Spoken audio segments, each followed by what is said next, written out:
tell you what highlighted it one day. I was walking down the street, on Parsons Street in Danbury. In this day, this is like about people and their opportunities. I was walking down the street in Parsons Street, and I saw somebody in the far distance. And it was a woman and a bloke. No, I knew the bloke because he had a problem kid, and he brought him up to the gym. I didn't know the girl, or at least I didn't think I knew the girl. And as I got down Parsons Street, she said hello. I said hello to the guy because I knew him. And the reason I knew him was because of his problem kid. And I knew as soon as I talked to him there's going to be trouble. Or there, because they looked like they were, not happy about something. And judging by the way he acted around this kid when he brought his kid up, then, this is going to be another situation. So I said hello to him. And then this girl comes up, she puts her hands out in front of me like this and says, Dave, look at those. And I looked, and they're quite pretty, they're all decorated, false nails. I said, oh, they're nice. I have no opinion really, but you're not going to be really right. I said, well, they're nice. She goes, no, look again like that. And she showed me there was a gap, I'm trying to find a clean fingernail. There was a gap, right, between the finger and the nail. She said, I'd used them 2 weeks ago. I said, oh, they're nice. She goes, no, look, there's a gap between my finger and the nail. And the false nail. I said, well, your finger's grown. Your nails are grown, my finger. The nails are grown. She goes, no, but it shouldn't have grown that much because I've just been able to nail bar. And they used that, and the posy wanted to shut it down. And they said it shouldn't have grown that much. And the bloke was backing her up and he was saying, yeah, they shouldn't have. They said that over there. And I was thinking, why am I having this conversation about somebody's nails in the middle of the street against some bloke who I ain't got a lot of respect for and some girl who I don't even know? And I wandered off and I went downtown and I bought a newspaper. And on the way back, there's police outside a nail bar. And I thought, what's going on there? So I knew the copper, Paul his name is, a policeman, sorry. I knew the policeman and he said, I said, oh Paul, what's up? He said, oh, some bloke's just been in here with his girlfriend demanding a refund for his nails. For his girlfriend's nails. And because he couldn't get it, he started throwing stuff about and damaging the shop. And I thought, that's mad. And the next, that same day, I went to Frank White School. Do you know Frank White School? So, it's handicapped people. Well, so I've gone into Frank White School, and I've taught ballroom dancing 2 weeks before, obviously. Yeah, ballroom dancer. Yeah, I can teach you some later if you really want to know some. Right, so I've gone into Frank White School to do a talk. Well, actually, I'm giving out awards because what I'd done 2 weeks prior, I'd given out I taught them more ballroom dancing and I had to go back to get certificates to say who was the best dancers. Right, and I'm sat there and I'm looking around the room and I'm looking at all the people in the room. Everybody's handicapped. There's a lad here just stood next to me and he's on like a vertical bed. If I found out it's called a tilt table. And what it does, it stretches the bones and everything to stop them getting painful because they can't move. Everything sort of shrinks, and so he has to be once or twice a week. He gets in this bed and they stretch him out so because he can't walk, can't do anything. He's just strapped into this bed, and then there's somebody across the way and they're in a wheelchair, and they were tiny. Well, I don't know what age they were, but they were much too small for their size. And he was blind and he was deaf, and he was just sat there in his wheelchair and it was at like an assembly they had every Friday when I was going to present these awards. And there was a little kid across the way from me, and I could see him, and he was just sat like this. He was just sat, and I was thinking, I want to get his attention just to see if I can make him smile. Probably he's a mixed race lad. Maybe I had a bit of empathy because I thought that could be my kid. And I'm looking at this I'm looking at you now. Alright, so I'm looking at this little kid, and I'm thinking, I've got to get him smile, so I just do this or shift my legs or something, just try and get his attention. But it just sat there, Jamal his name is, and it's just sat there like that. And everybody's going up one by one to perform with a bloke who's got a guitar. They call it, say, a poem, or they do a bit of singing and dancing. Then all of a sudden, they called out Jamal. They said, Jamal! And Jamal's like this. He looks up, stands up and just trudges across the room like they're going to be told off.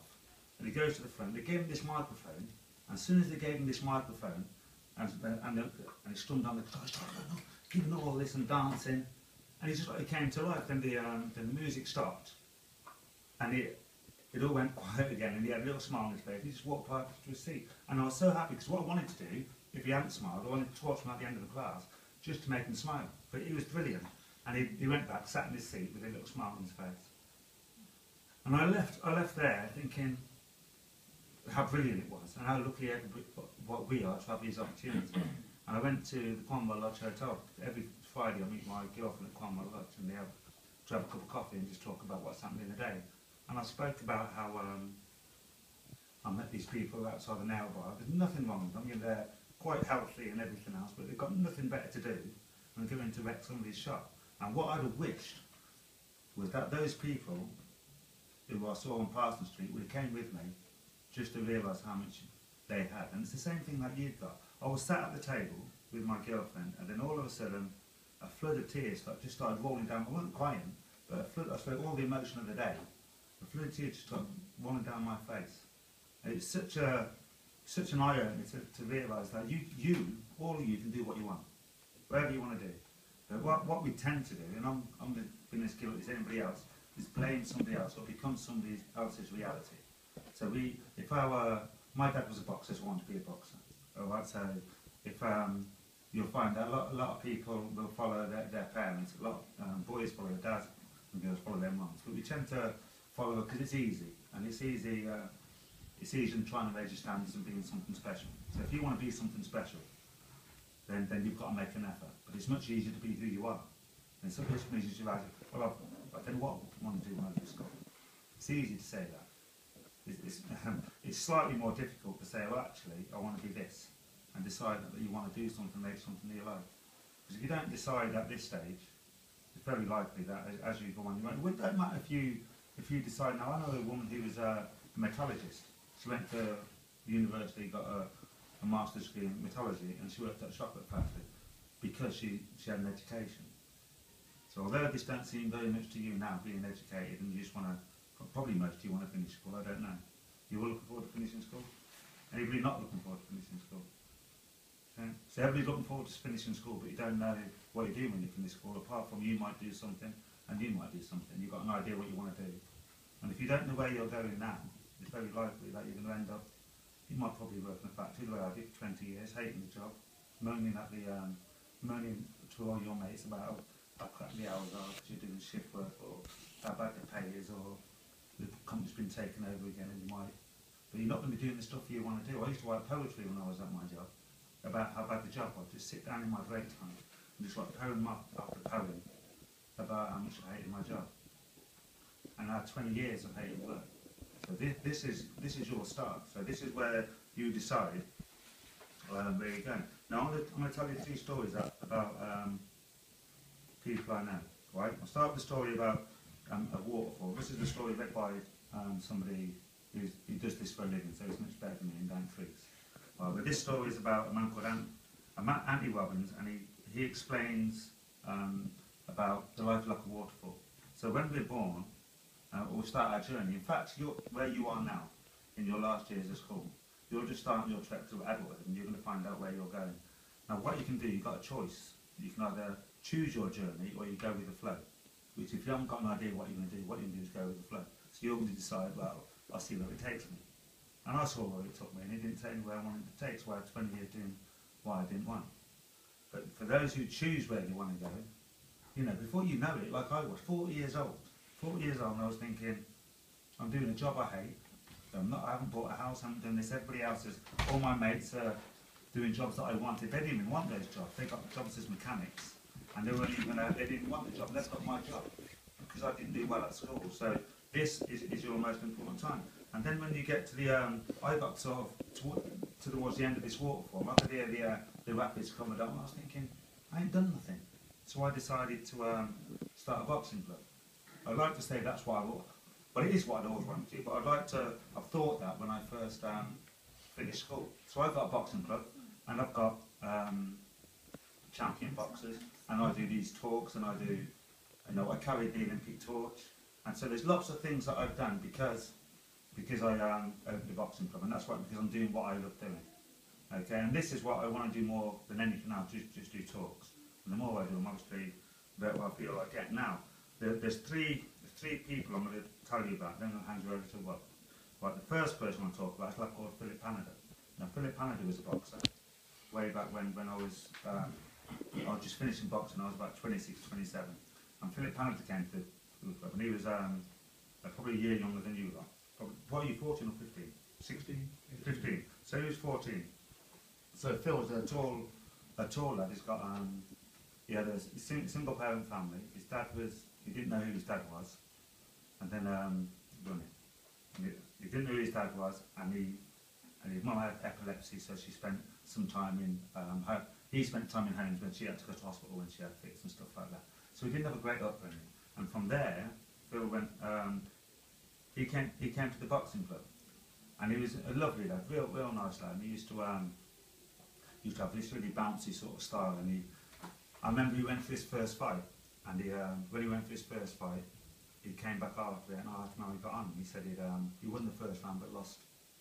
He lost the last 2 rounds. He got beat up for 2 rounds. I said, well, of course you did, because you didn't work hard enough.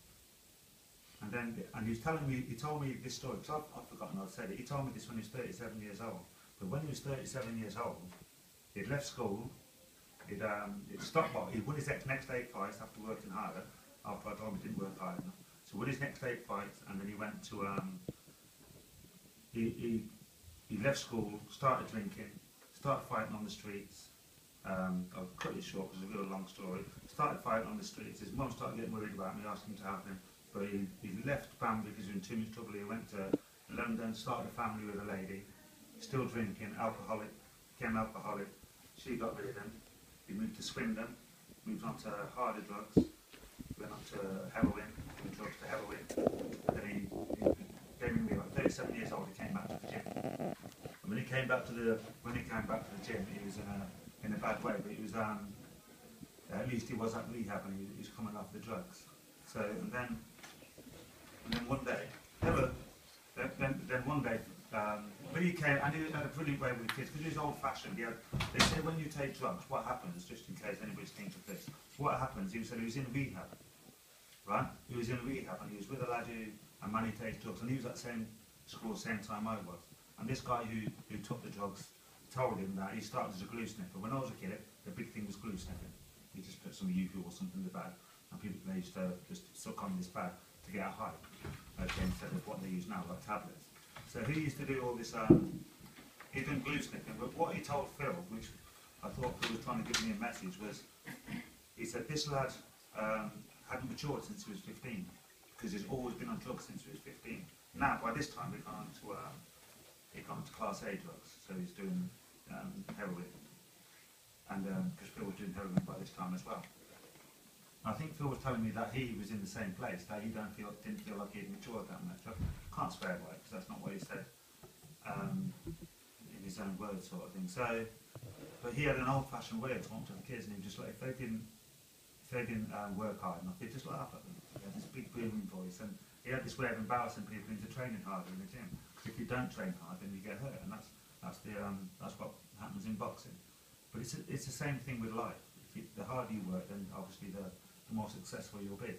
Now, he came back, but then one day I was in the gym. He was doing great. One day I was in the gym, and then I've got a sister, Hayley, who's alcoholic, and she spent. I thought used to go around to her house and have a chat. And he'd been off the drink clean for 7 months or something like that. And then my stepbrother came round to the gym, and I thought he'd just come out round to say, do you fancy a night out? Because it's Thursday night. And I'm like, well, I haven't asked the girlfriend, because I'm one of these lads who needs permission. Right, so it's not funny. Alright, it's the same. Yeah, shut up, don't say anything, right? So I said, well, he said, what are you doing? I said, well, what's up? He said, come see, we've got the same sister. It's different dads. So my mother had a sister with his dad, so we got the same half sister. He said, will you come round Hayley's house? I said, is she all right? He said, no, not really. Phil's just killed himself at her house on her sofa.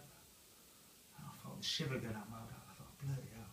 So it's a real shocker. And what had happened was he got a phone call from, he got a phone call, he got a bit in detail, he got a phone call, he got upset by the phone call, and he thought it's not worth living. And he's had an injection and he's ended his life, and that's it, and that was done. His mum was distraught. I was there, the whole scene was horrible. The paramedics and people on the street shouting and screaming, and it was a real bad scene. It was like something off TV. And I was sitting there, I was holding on to my sister, and she was like, why did he have to die? And she's trying to bang her head against the wall of the house, and it's a real horrible scene. But this is all drinking drugs. My sister alcoholic, he was a drug addict. Everybody around in that little close was going the same way. Okay, and you know, I knew some of the dealers and stuff, and what I wanted to do, I wasn't allowed to do, so I couldn't do. But you know, if I did my way, then I'd have more exterminated. But yeah, I shouldn't say that. But I was on the night. It was a bad day. So, and from there, his mum came along, and I was too embarrassed to go out and see it because I didn't want her to take me to go and see Phil's body because I didn't want to see a dead body. So it was just a crap time. My sister was trying to bang her on the wall saying I don't want to die. And then a year later, with all the stress of the situation, his mum does a fit, falls down the stairs, breaks her neck and dies. Now I visited in hospital because she had a fall just before that. So the whole thing, the way I see it, people, you know, people in Bloxham live 5 years longer than people in Bangor. You didn't know that? No. That's NHS. And basically, you've got more reason to live here. Or you should have more reason to live in here. So you'll get more drug abuse and you get more hardship in Bangor. Generally, people in Bloxham have got a bit more money and they've got a bit more to live for. But that's a fact that we talk about the NHS. And the last person I talk about is this bloke, a lad who came to the gym. He was 18 at the time. You 18? Yeah. Yeah, he was 18, yeah. This lad. Right, he came to the gym, he was 18, and he went to, what school was it? Yeah. Well, this one, yeah. He went to Warriner School, but he was a bit naughty when he was here. He didn't want to get in that, did he? No. So he wasted his years at school, is what he said before, so he could have been back at that school. So, and it's similar to me, similar situation. I think I left school with nothing as well. But he did a few, nothing terrible, but he was a little bit naughty outside school as well. And he came to the boxing club. He can tell you the story in a minute, I'm just going to go over it briefly. So he came to the boxing stuff to start boxing, and didn't start brilliantly. But what happened? Everybody was that much better than him, and he had this little thing. He didn't like being embarrassed, and unfortunately, he had two lads in the gym who like embarrassing people. That was Mohammed, isn't it? Yeah. Where they just hold their hands by their waist and make you miss because their favourite box was Naz, Prince Nassim. Prince Nassim's boxer who's there. The one with the Asian lad who fights with his hands down there. And he makes you miss, then punish you for missing. And because, yeah, and he's one of these boxers who dances with your hand by his side and makes you look foolish. So they used to do that to Rob. And when Rob got out the ring, he would just go to the bags and start punishing the bags and come back, or the skipping, whatever in the training, and go back and he'd do more.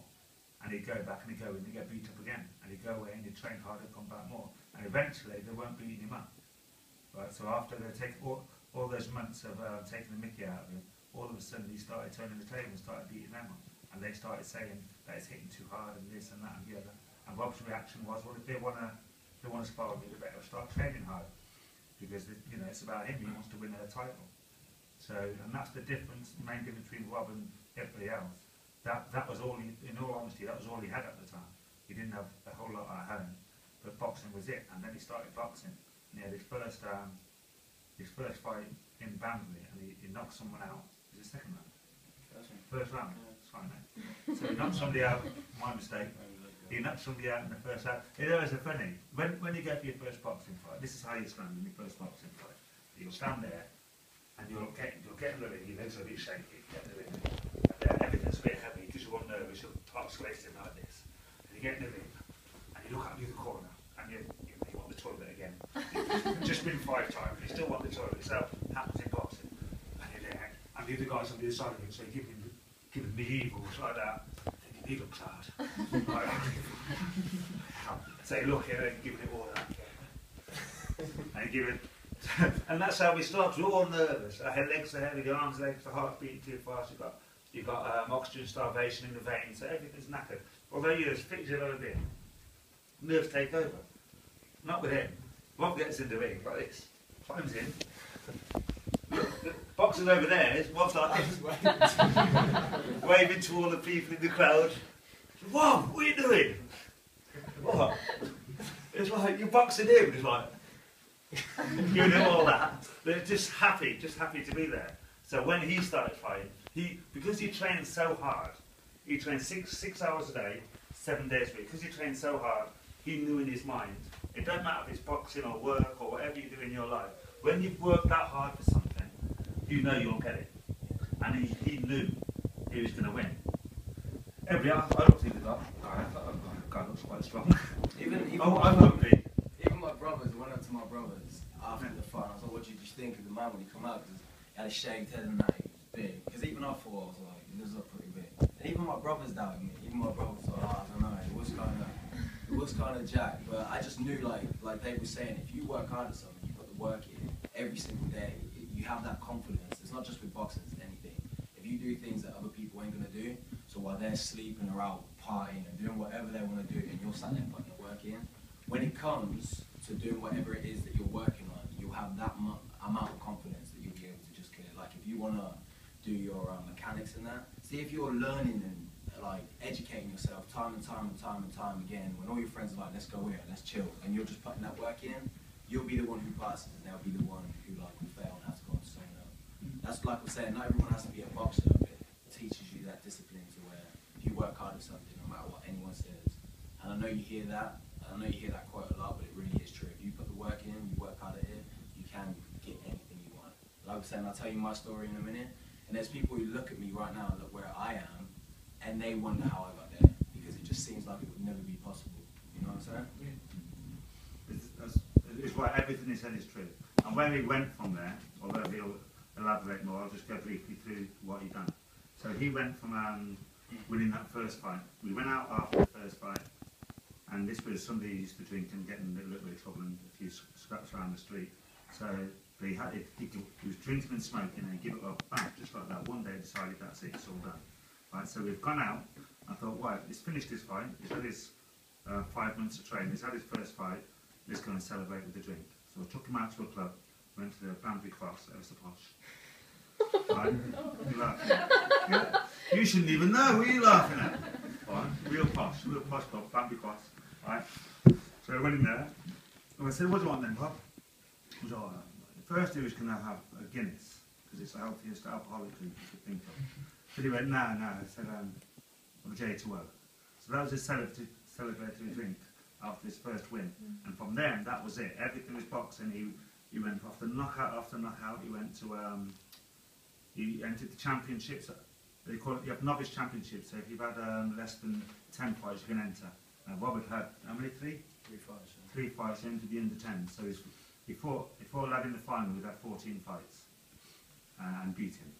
He beat the same lad actually 3 times. And that same lad now who he beat 3 times is a sparring partner for Klitschko. So that's how far it's come. He beat a lad, he won even the under 10s, anybody had less than 10 fights the first time I've asked him, and then he went entered the under 20s, and he entered that competition and won that one at the first time I've asked him, and then he went into the open class, which means it don't matter how many fights you have. I remember telling Rob a story, I don't know if Rob will remember the story, but it's good for anything in life. He said, well, now he's going to fight people. He's had, at the time, 14 fights. He's going to be fighting people who've had 50 fights or 100 fights. How is he going to beat them? There's a story, again, I read in the book, and what it is, if you, I said to her, if you're driving to Bloxham, and you've got, in a car, and you've got your headlights on, those lights only about 125 metres or something ahead of you, and even less when it's on dip. But if you keep following your lights, you'll end up in Bloxham. You'll go Banbury to Bloxham. Not that he drove legally at the time. But if you end up in Bloxham. But if any time you turn your lights off and turn off, and that is just stopping training, right? That's just stopping training, then you won't reach your goal. And because what he was doing was working, I knew as long as he carried on doing what he was doing, it was going to work. So he just carried on training the same way. And then when he got to the finals, and in all honesty, when he got to the finals, he trained so hard, he couldn't stop him training, he'd overtrained. So he just thought, he had everybody's workout sheets, like his favourite boxer, Roy Jones Jr., Mike Tyson, all his favourite fighters, and he would take all those worksheets and he'd work them out, and he'd write them down every day, cross them off, said, I've done this and I've done this, and he'd put them in a colour chart, and he'd have to make sure that he'd done everything. And he overdone it, he had to go to doctors and everything, trying to find out why he had no energy after 1 round. He could still knock people out, but he had no energy to actually boxing for 3 rounds. And the only real thing that he got, what got him was his mind. I've boxed with a man who was 11, he's got a record, he won every single championship he entered from the age of 11. His name's Earle from way back when. And he what he didn't have was a chin. Now, unfortunately, Rob's got a chin and he can bang. I mean, you've got those two, and you put boxing on top of that, then you've got quite a formidable boxer. So he had everything apart from that time, fitness. But even without the fitness, he was on TV and he was boxing. What's his name? Adeniyi. Yeah. He was boxing Wayne and Adeniyi, who was in the England camp, and he fought him. Well, first he fought someone called Tony Conquest, and even the other coach at the time, Ken Reynolds, who is no longer with us, unfortunately. He was nervous, wasn't he? Yeah. Even he was nervous. So when he got in, which was rubbed a little bit off on Rob, but Rob destroyed him. It wasn't even a close fight. Then he had Adeniyi in the final. But as I say, he didn't have that energy to fight. But and then is it midway through the second round when you got a point taken off? Yeah. You got, and all the points were on the wall, so you knew where you were. You knew if you were winning or losing. Is it an old point system? They've stopped it now last year. But he knew where he was as far as the boxing goes, so he could see by losing a point he got one for holding, although they were both holding, he was a bit angry. And then, instead of trying to, because he was advised to box this lad, because this lad was short and stocky and older and stronger. And then, as soon as he lost those points, he flicked into Rob Evans mode and just went into a frenzy apprentice and just threw loads in, forgot all about his lack of fitness and went on adrenaline and straight away give the lad a standing count and win the fight quite comfortably in the end, and he was viewed on television. And from there he stopped boxing, because he overtrained, and he got into modelling. He can tell you, I said, I'll just skip over the time, I went to modelling and done well as a model, and then, but now he's back here. So I won't elaborate on that. That's up to him. All right, okay, so I'll pass you over to what you can tell your story. Yeah, I didn't write anything, I haven't got anything planned, so I'll just tell you my story. Hopefully that inspires you a little bit. I only found out yesterday I was doing it, so yeah. But anyway,